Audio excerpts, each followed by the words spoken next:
Terpaksa menikahi pria angkuh. Bab 063. Robert tengah mengambil beberapa buku pelajaran dari meja belajarnya, memasukkannya ke dalam tas dengan terburu-buru. Ia juga membawa beberapa alat tulis yang tersisa di dalam laci itu. "Robert mau kemana?" tanya Shreya baru saja masuk ke kamar mereka. "Gue ada jadwal kerkom di rumah temen buat bahasan pendalaman materi, persiapan ujian nasional. Mungkin gue pergi agak lama, lo jangan kemana-mana ya," pesan Robert sambil mengenakan jaketnya. "Lia, sampai malam nggak?" "Enggak, paling sebelum maghrib udah pulang." "Kenapa?" "Enggak apa-apa," elak Shreya buru-buru. "Pingin diantar kemana?" tanya Robert menebak-nebak. Beli barang, tapi." "Lia, nanti gue antar ya," ucap Robert memotong jawaban Shreya. Ia dengan cepat menyambar tas sekolah berisi penuh buku dan menyampirkannya di bahu kanannya. "Gue berangkat dulu," pamit Robert menjulurkan tangannya ke hadapan Shreya. "Hah?" gumam Shreya bingung menatap tangan itu. Tatapannya beralih menatap ke mata Robert. Lelaki itu hanya mengkode dengan gerakan matanya yang ia tujukan ke tangannya. Dengan kikuk Shreya membalas uluran tangan Robert dan mendekatkan ke keningnya. Jika dulu perempuan itu yang meminta salim pada Robert, kini dengan sendirinya Robert meminta Shreya melakukannya. Senyum tipis nyaris tidak terlihat terbit di sudut bibir Robert. "Ya udah, gue berangkat, inget lo jangan kemana-mana," pesannya sekali lagi sambil menepuk puncak kepala Shreya lantas berlalu.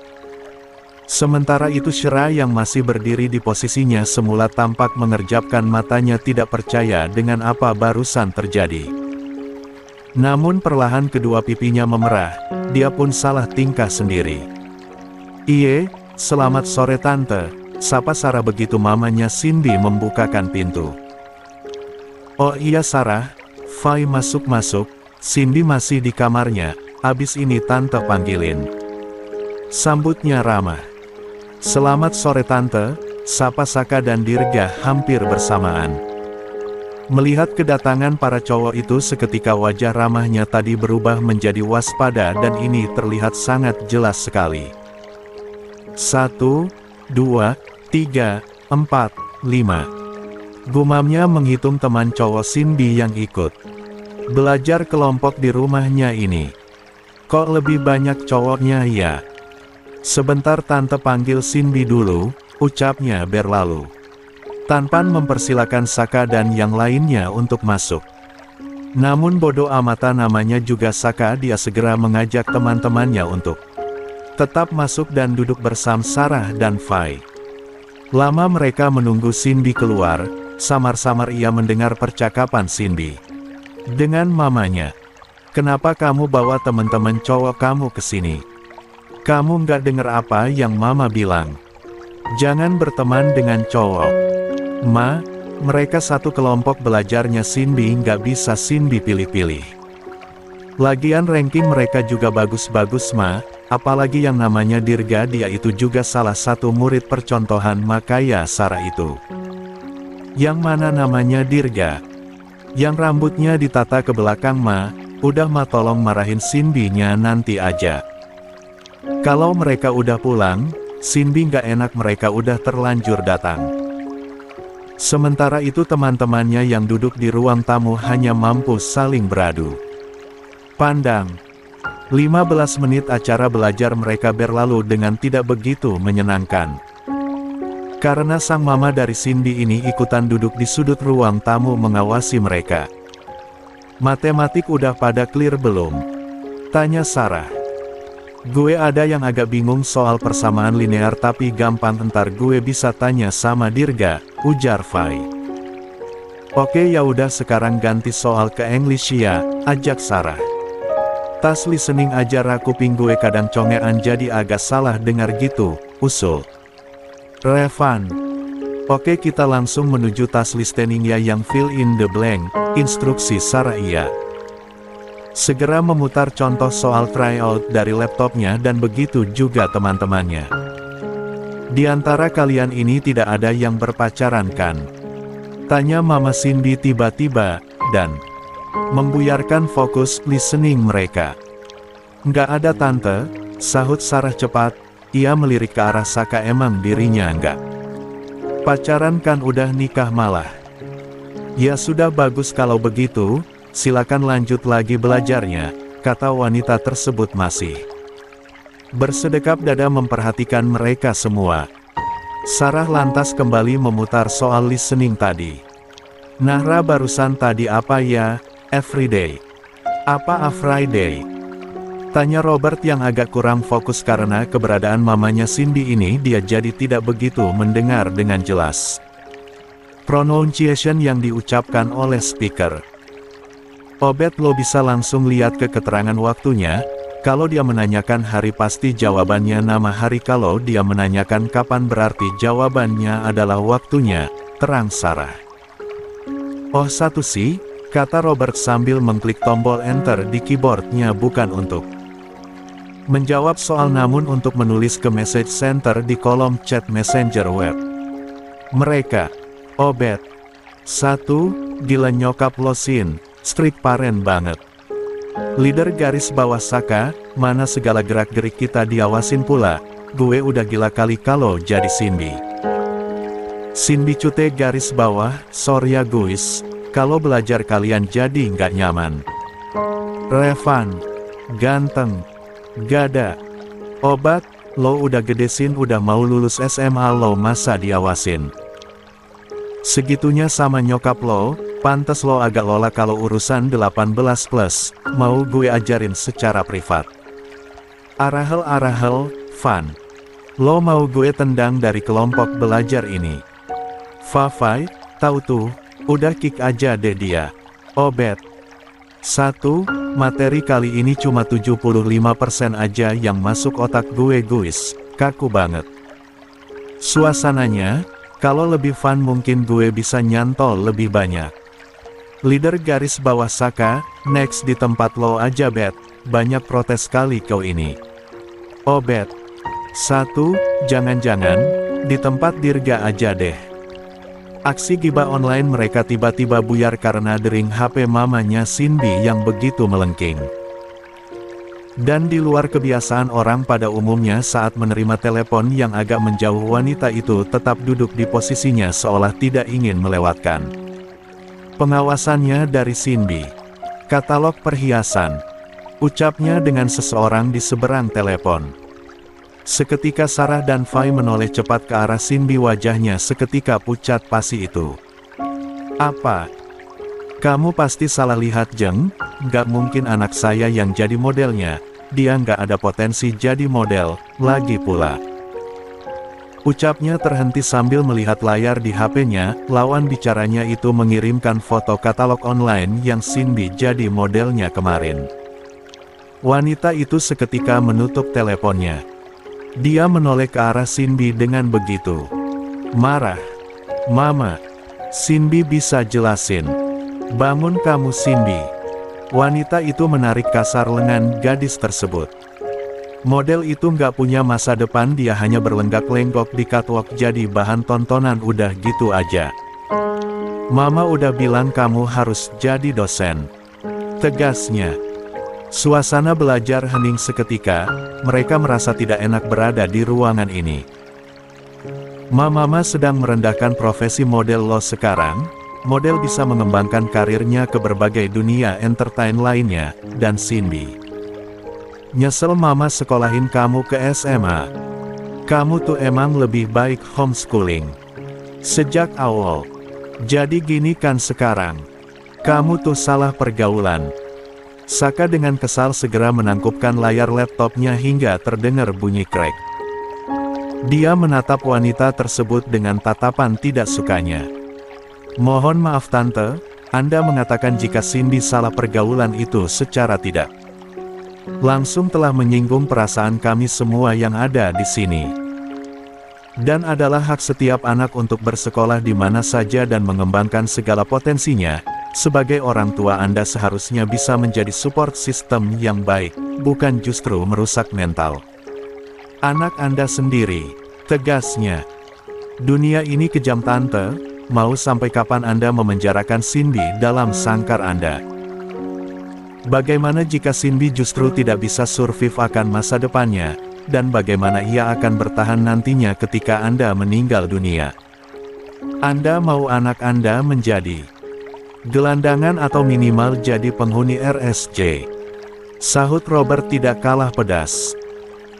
Sekarang saya jadi tahu betapa polosnya pemikiran Cindy tentang 18+ ini karena Anda memblokir semua akses tentang itu yang akan masuk ke otaknya, dan sebagai cowok normal di fase ini, saya justru semakin merasa tertarik untuk memangsa anak Anda, tapi itu jelas tidak mungkin karena Cindy teman saya.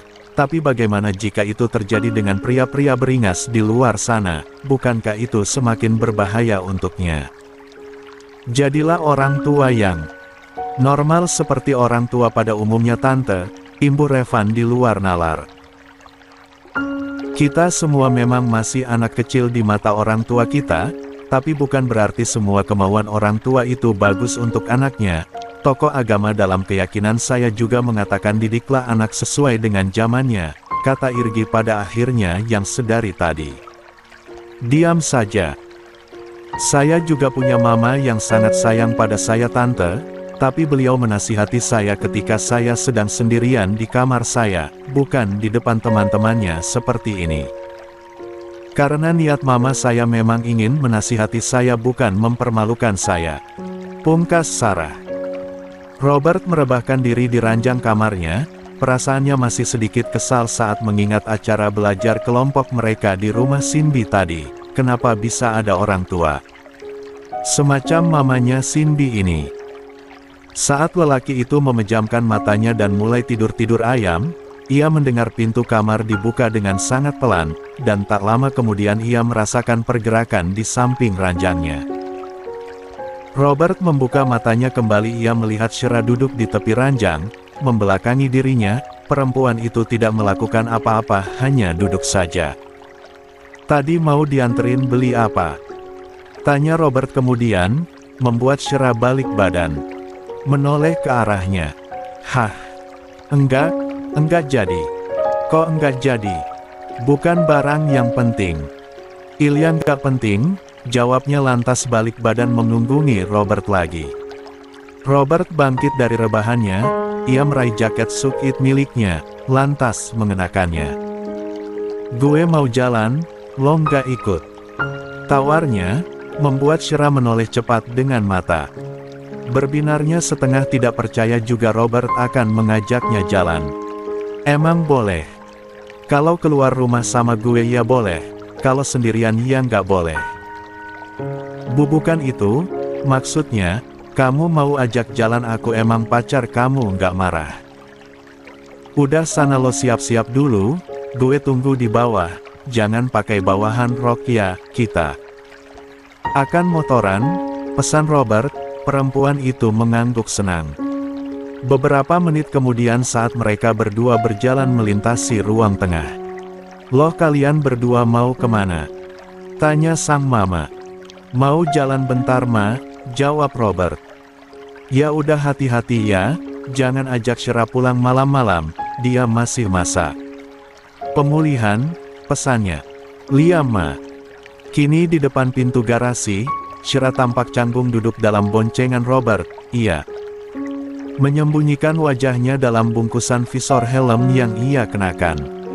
Pegangan, bahaya nanti di jalan, pinta Robert tanpa menoleh.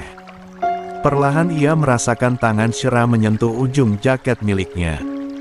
Kita nggak akan jalan jauh-jauh nanti mama khawatirin lo, ucapnya lagi sambil mulai menjalankan motornya. 30 menitan mereka memutari jalanan kota. Dari pantulan kaca spion ia melihat Shira tampak menoleh ke arah ruas kiri jalan, untuk beberapa saat, ketika motornya melaju melewati sebuah toko stationery. Robert yang sepertinya merasa Shira menginginkan sesuatu dari toko itu, segera putar balik dan memarkir motornya di halaman toko stationery tersebut. Ma mau beli peralatan sekolah? Tanya Shira. Enggak, gue balik ke sini karena gue lihat kayaknya lo pingin beli sesuatu di sini. Jawabnya sambil membuka helm. Aku kan gak sekolah, buat apa beli peralatan sekolah? Kata Shera masih dari balik helmnya. Ya udah kalau gitu lihat-lihat aja, siapa tahu lo seneng. Shera dengan ragu turun dari motor Robert dan membuka helmnya. Lantas mengikuti. Kemana langkah Robert? Gue biasanya beli peralatan sekolah nggak di sini, di toko yang lebih gede, di Gramet. Terang Robert. Jadi gue juga nggak tahu ada barang bagus apa di sini, lanjutnya. Pasti mahal-mahal harganya di sana, gumak Shera, namun Robert masih bisa mendengarnya. Toko stationery yang tidak begitu besar itu tampak ramai oleh pengunjung yang rata-rata juga anak sekolahan sedang beli peralatan sekolah. Langkah Shera terhenti di depan rak yang display buku-buku notebook, catatan harian dan sticky note semacamnya. Mau beli? Ambil aja yang kamu suka, kata Robert. Aku suka menulis sesuatu di buku, aku pingin beli buku semacam catatan harian, boleh 2? Tanya Shera. Robert mengangguk, dia tahu jika Shera suka menulis diari, karena dia pernah membaca sebelum-sebelumnya. Tangan Shera terjulur ke sebuah buku diari yang ada kunci dan gemboknya. Melihat hal itu Robert langsung berpikir jika bisa saja dirinya tidak akan membaca tulisan Shera lagi, karena perempuan itu pasti akan menyembunyikan kuncinya. Jangan yang ada gemboknya, cegah Robert. Kenapa? Itu, kalau lo lupa naruh kuncinya gimana? Lo jadi nggak bisa buka dong, nggak bisa nulis lagi.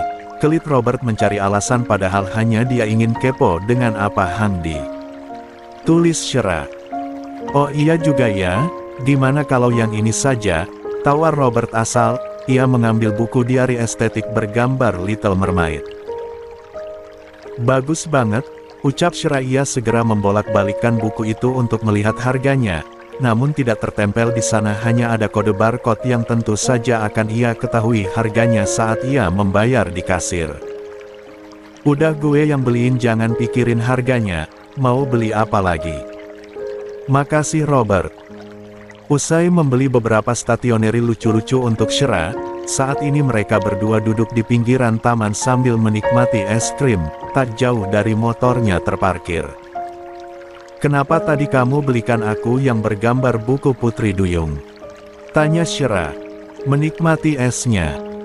Karena gambarnya lucu, sekilas mirip lo, apalagi lo pernah terjun ke sungai waktu itu.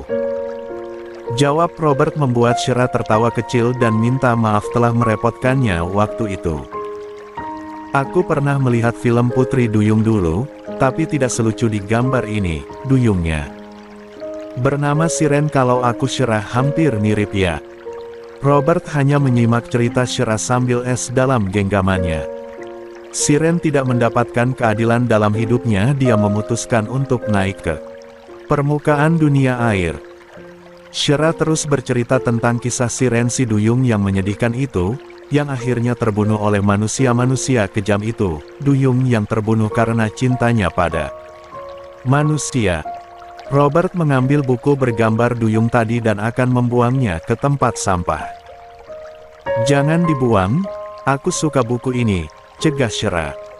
Gue nggak suka setelah dengar ceritanya. Kenapa? Gue takut lo berpikiran bahwa lo mirip dengan Siren, dan lo memutuskan untuk mati setelah mencintai Edward, katanya.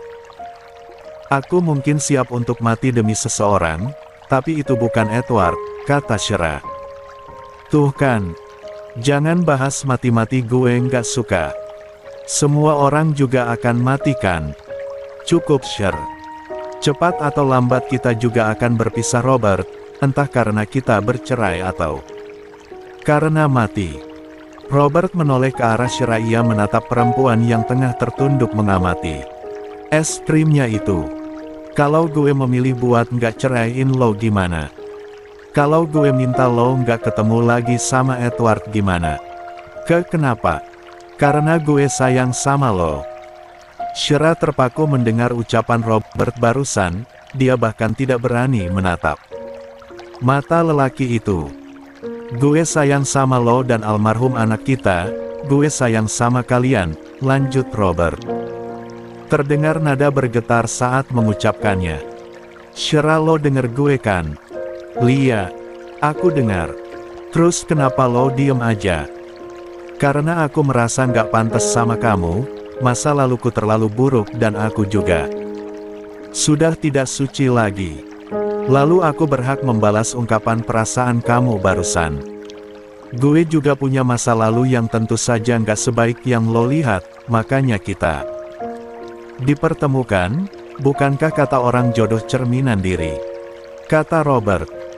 Jangan mengatakan hal itu jika hanya untuk menghiburku, banyak yang tidak suka jika kita bersama. Biarkan saja mereka mengurusi urusan mereka sendiri. Ini hidup kita, pilihan kita dan kita sendiri yang menjalani. Tapi